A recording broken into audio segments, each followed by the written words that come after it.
Samajwadi party के राष्ट्रीय अध्यक्ष अखिलेश यादव 2024 के लोकसभा चुनावों से पहले MY फैक्टर के साथ D फैक्टर को भी साधने में लगे हुए हैं। सरल शब्दों में कहें तो अखिलेश 24 के लोकसभा चुनावों से पहले मुस्लिम यादव के साथ साथ अब दलितों को साथ कर बड़ा गेम करने की तैयारी में है। अखिलेश ने इसकी तैयारी रायबरेली में बसपा संस्थापक काशीराम की मूर्ति अनावरण कर दी है।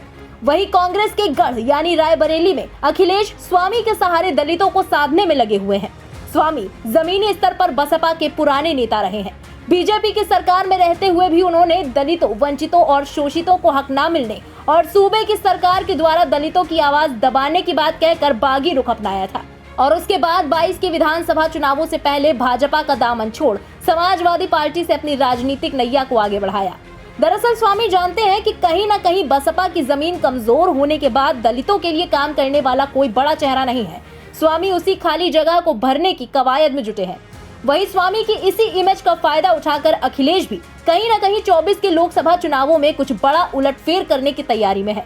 बहरहाल स्वामी को लेकर अखिलेश इससे पहले 2022 के विधानसभा चुनावों में भी बड़े चमत्कार की उम्मीद में लगे थे, लेकिन हुआ ठीक इससे उलट और सत्ता में आने की बात तो छोड़िए, उन्होंने स्वामी रूपी जिस घोड़े पर दांव लगाया था वो घोड़ा भी अपनी रेस में अव्वल नहीं आ सका और 2022 के चुनावों में बुरी तरह से हार का सामना करना पड़ा।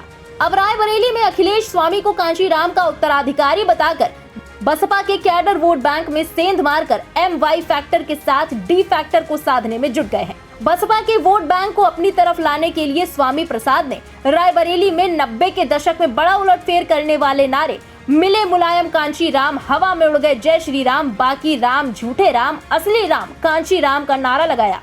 ये फिर से बोलिए, जब मुझसे ज्यादा आपकी भारी आवाज होगी तब मैं बंद करूंगा। मिले मुलायम कांची राम,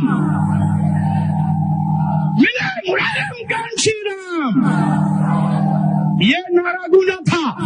अब उस गठबंधन के बाद क्या हुआ था? भाजपा का सफाया हुआ था।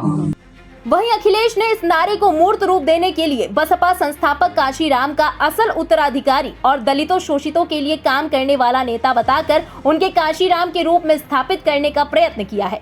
जिन्होंने माननीय काशीराम जी की प्रतिमा को लगा करके उन्होंने नई पीढ़ी को सोचने के लिए मजबूर किया और कम से कम ये प्रतिमा जो लगी है उससे बहुत बहुजन समाज के लोग प्रेरणा लेते रहेंगे।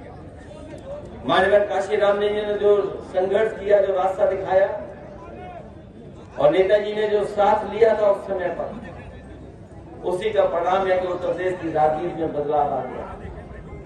हम लोगों ने भी कोशिश की कि बदलाव आ जाए पूरा, हम लोग कामयाब नहीं हुए, लेकिन मुझे पूरा भरोसा है कि जिस तरीके से जनता इस समय जागरूक हुई है और जिस तरीके से जनता बदलाव की तरफ चल रही है, आने वाले 24 में और 27 में न केवल उत्तर प्रदेश और देश में बदलाव होकर के रहेगा। तो वहीं स्वामी भी अखिलेश के रूप में लोगों को मुलायम का अक्स दिखाकर बिखरे हुए मुस्लिम और यादव वोट बैंक को एक बार फिर साथ लाकर सत्ता में बड़ा खेल करने को तैयार है। नेताजी मुलायम सिंह यादव का चेहरा आज भी अखिलेश यादव के चेहरे में दिखाई पड़ रहा है। कांशीराम के कारवां के जो हमारे बुलंद अगली कतार के उठा रहे हैं, उनके सामाजिक परिवर्तन और उनके कारवां को आगे ले जाने की चाहत इस भारत में बनी हुई है।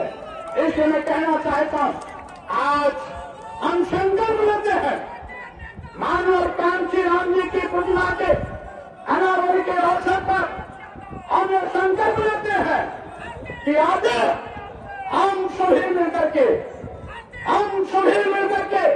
आदिवासियों, दलितों, पिछड़ों, लोकतंत्र, संविधान और देश को बचाने के लिए दो हाथ करने के लिए 2024 लोकसभा का इंतजार कर रहे हैं। 2024 लोकसभा का चुनाव आस्था की दिखाई का चुनाव होगा। अब देखना ये होगा कि अखिलेश का ये दांव 24 के लोकसभा और प्रदेश में होने वाले निकाय चुनावों में कितना असर दिखाता है।